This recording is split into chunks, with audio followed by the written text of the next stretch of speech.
وَإِنَّ اللَّهَ أَمَرَ الْمُؤْمِنِينَ، حضور فرماتے ہیں اللہ نے اہل ایمان کو بھی وہی حکم دیا ہے بما امر بہ المرسلین، جو اس نے اپنے رسولوں کو حکم دیا۔ اب یہاں دیکھیے کہ حضور سورہ مومنون کی ایک آیت کوٹ کر رہے ہیں، سورہ مومنین کی آیت نمبر 51 ہے، یا ایھا الرسل کلوا من الطیبات واعملوا صالحا، اے میرے رسولو پاکیزہ چیزیں کھاؤ اور عمل نیک کرو۔ یہ عقل حلال کے ساتھ پھر اس کے بعد جو ہے وہ عمل نیک اللہ تعالیٰ کے ہاں وہ قابل قبول ہوگا۔ کلوا من الطیبات واعملوا صالحا۔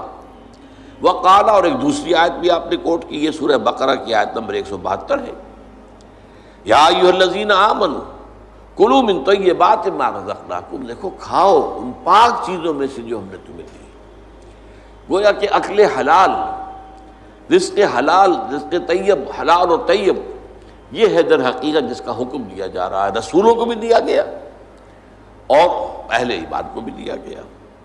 ثم ذکر، اب یہ ہے اس حدیث کا وہ ٹکڑا کہ جو لرزہ طاری کر دینے والا ہے۔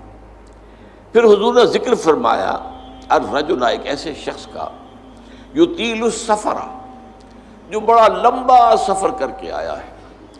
حدیث میں صراحت نہیں ہے لیکن گمان یہ ہے کہ یہ حج کا سفر ہے۔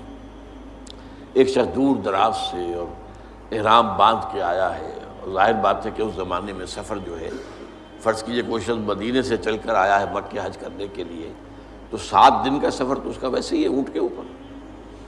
اب کیا اس کا حال ہو جاتا ہوگا، احرام کی پابندیاں، نہاتا بھی نہیں ہے، مبادا کو بال ٹوٹ جائے، دم دینا پڑ جائے، اس حوالے سے اور انتہائی احتیاط کے ساتھ جو ہے، اور وہ چل رہا ہے اور 7 دن کا سفر کیا ہے، تو کیا حال ہوا ہوگا؟ کپڑے میلے بوسیدہ، احرام میلا اور بوسیدہ ہو گیا ہوگا، بالوں کے اندر جو ہے وہ پراگندہ ہوں گے بال۔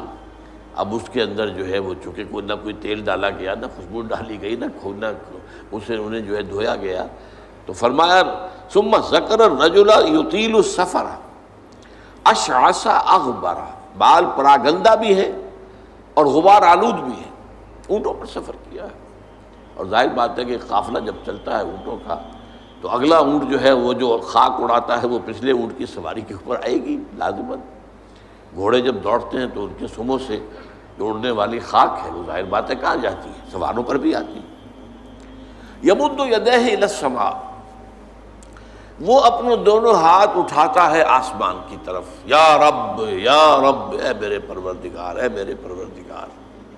اب اس میں میرے سامنے جو نقشہ آتا ہے وہ تو جبل رحمت۔ اب وہاں پہنچنے کے لیے لوگ بڑی محنتیں کرتے ہیں، یہ کہ وہ چھوٹی سی پہاڑی ہے، اس پر جانے کے لیے، اور وہ کہیں سب سے اونچی چوٹی پر پہنچ کر کوئی شخص ہاتھ اٹھا کر کھڑا ہے، یمد یدیہ الی السماء یا رب یا رب۔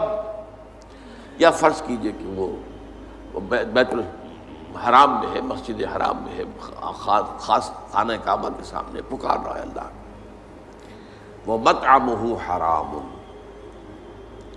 حال یہ ہے کہ جو اس کا کھایا ہوا ہے پیٹ میں وہ حرام ہے، وَمَشْرَبُهُ حَرَامٌ، اور جو اس کا پیا ہوا ہے وہ بھی حرام ہے، وَمَلْبَسُهُ حَرَامٌ، اور جو اس کا لباس ہے احرام، بہت قیمتی تولیوں کا وہ جو احرام ہے وہ بھی حرام کی کمائی سے آیا ہے۔ وَغُذِیَ بِالْحَرَامِ، یہ سب سے آخری ٹکڑا سب سے اہم ہے، حرام کے ذریعے ہی غذا پائی ہے اس نے، اس کا تن و توش جو بنا ہوا ہے وہ حرام کی غذا سے بنا ہوا ہے۔ فَأَنَّىٰ يُسْتَجَابُ لِذَٰلِکَ، تو اس شخص کی دعا کیسے قبول ہے؟ قبولیت دعا کے اندر سب سے بڑی رکاوٹ عقل حرام۔ آپ دعا کرتے رہے اللہ سنے گا ہی نہیں۔ اَنَّىٰ يُسْتَجَابُ لِذَٰلِکَ، کہاں سے، کیسے، قبول کیسے ہو؟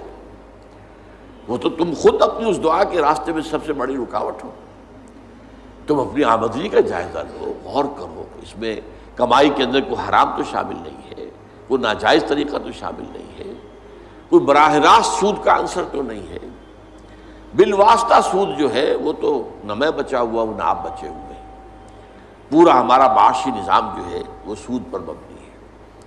ایک گندم کا دانہ بھی ہم کھاتے ہیں تو اس میں سود ہے، اس کے لیے بیج خریدا گیا سودی قرضے پر، اس کے لیے فرٹیلائزرز خریدے گئے سودی قرضے پر، اس کے لیے پیسٹیسائڈز خریدے گئے سودی قرضے پر، ٹریکٹر خریدا گیا سودی قرضے پر. تو ایک ایک دانے میں سود ہے. وہ سود تو میرے اندر جا ہی رہا ہے، اس کے بغیر تو چارہ نہیں ہے. یا ہوا میں، جیسے کہ حضور نے فرمایا صلی اللہ علیہ وسلم کہ ایک زمانہ آئے گا کہ چاہے کوئی شخص سود کھائے گا نہیں، لیکن سود کا غبار یا دھواں، غبار یا دخان کا لفظ ہے دھواں، اس کے اندر ضرور جائے گا. فرض کیجئے کہ فضا کے اندر ڈسٹ سسپینشن ہو گئی ہے، گردہ ہے. اب ظاہر بات ہے سانس تو آپ کو لینا ہے، سانس تو لینا چھوڑ نہیں سکتے، آپ مر جائیں گے. کیسے ہوگا؟ سانس کے ساتھ غبار لازماً جائے گا، اندر پھیپھڑوں میں جائے گا. کوئی آپ کو روکنے کا کوئی ذریعہ آپ کے پاس نہیں ہے. یا کہیں جو ہے جو دھواں بھر گیا ہے، فرض کی جیسے آگ لگتی ہے بڑی اونچے ہوٹلوں کے اندر، 14ویں منزل کے اوپر جو ہے آگ لگی ہے، کمروں کے اندر دھواں بھر گیا، کہاں جائے لوگ؟ 14ویں منزل سے چھلانگ لگائیں تو ویسے ختم، ہڈیاں جو ہے اس کا چورا ہو جائے گا. بہرحال جو بھی شکل جو بیتتی ہے، تو سانس تو لینے پر مجبور ہے. جب تک بھی سانس آئے تو دھواں اندر جائے گا. یہ دور وہ ہے کہ جس کی فضا میں سود موجود ہے، اور وہ فضا کے اندر جو سود ہے وہ ہم سانس لے رہے ہیں تو ہمارے اندر جا رہا ہے. اس پہلو سے بالواسطہ انڈائریکٹ سود سے تو آج کوئی بھی بچا ہوا نہیں. البتہ ڈائریکٹ سود جو ہے وہ تو ظاہر بات ہے کہ آپ کی مرضی سے ہے. آپ نے سودی قرضہ لیا ہے اپنا کاروبار بڑھانے کے لیے. بھائی جتنی پونجی تمہارے پاس ہے اس سے کاروبار کرو. اگر بہت تھوڑی پونجی ہے تو سر پر اٹھاؤ کوئی ٹوکری پھل کی اور بیچو. اگر اس سے زیادہ ہو جائے تو چلو کوئی ریڑھی لے لو، اس سے زیادہ ہو جائے کھوکا بنا لو، اس سے زیادہ ہو جائے دکان بنا لو، اس سے زیادہ ہو جائے ایکسپورٹ امپورٹ کرو. لیکن رہو اپنی چادر کے اندر جو تمہاری اپنی پونجی ہے. بینک سے قرض لے کر اپنا کاروبار پھیلانا یہ تو تمہارا اپنا انٹینشنل، تمہارے اپنے چوائس کا فیل ہے، اس پر تم پکڑے جاؤ. مکان ہے، بڑی عالیشان کوٹھی بنانی ہے، عالیشان محل بنانا ہے، قرض لیا. زندگی گزارنے کے لیے چھت میسر ہو سر کے اوپر گزارا کے قابل جو ہے سکونت آپ کے پاس ہو تو بہت ہے. ہمیشہ تو نہیں رہنا تمہیں یہاں.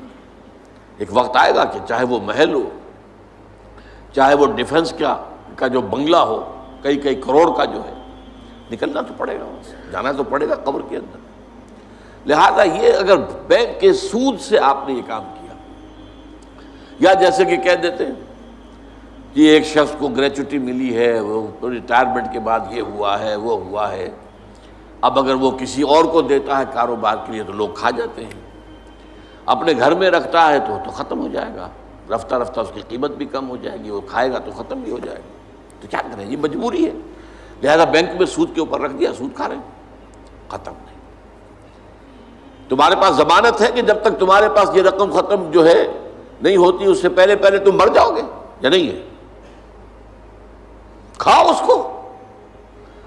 یا اور کچھ نہیں کر سکتے، بڑا کاروبار نہیں کر سکتے، اپنے مکان کے باہر کی بیٹھک کے اندر کوئی چھوٹی سی دکان لگا کر بیٹھ جاؤ کریانے کی، صبح سے شام تک گزارے کے مطابق مل جائے. محنت کرو، ریٹائرمنٹ کے بعد بھی یہ کام تو کر سکتے. اور نہیں تو چیو جو کچھ بھی ہے تمہارے پاس جمع پونجی اسے کھاؤ. اس کے بعد اللہ پر توکل رکھو. رزق جو ہے اللہ کے ذمے ہے. کیا پتہ اس پیسے کے ختم ہونے سے پہلے ہی تمہاری موت آ جائے اور تمہیں جو ہے عقل حرام جو ہے اس کی طرف نہ جانا پڑے. لہذا یہ ساری باتیں جو ہے یہ بہانے ہیں. تو اس اعتبار سے سود سے بچنا، براہ راست سود کی کوئی شکل کسی حالت میں جائز نہیں. وہ آپ لاکھ مجبوری کا کیا کرے، بیوہ ہے، بیوہ کے پاس پیسے ہیں، وہ کیا کرے، کہاں لگا دے، کس کو دے دے، وہ سب کھا جائیں گے، یہ کریں گے وہ کریں گے. قطعاً کوئی عذر نہیں حرام کے لیے. ہاں آدمی کی جان پر بن گئی ہو، مر رہا ہو یا مر رہی ہو کوئی عورت، اور سوائے کسی حرام شے کے کھانے کے اور کچھ نہ ہو، تو اس حد تک صرف جان بچانے کے لیے حرام کھانے کی اجازت ہے. فمن استر غیر باغ ولا عاد. دو شرطوں کے ساتھ، اضطرار کی کیفیت ہو، انتہائی جو ہے مجبوری کا عالم ہو، غیر باغن ولا عادن، اس کی طرف خود کوئی دل میں تمنا نہ ہو، عارضی نہ ہو، یہ نہ ہو کہ خواہش بھی ہو حرام کھانے کی، اور یہ کہ جو کم سے کم مقدار ضروری ہے جان بچانے کی اس سے آگے بڑھے بھی نہیں۔ یہ دو شرطیں پوری کی ہوں تو حرام کھا کی اجازت ہے، اللہ تعالیٰ معاف فرما دے گا۔ لیکن عام حالت میں آپ اپنے کاروبار میں، اپنے پیشے میں، اپنے معاش میں اگر حرام کا کوئی عنصر مستقل طور پر اس کو قائم کر لیتے تو پھر ہمارے آج کی گفتگو کا حاصل کیا ہے؟ تقویٰ کی نگیشن ہو جائے گی، تقویٰ پھر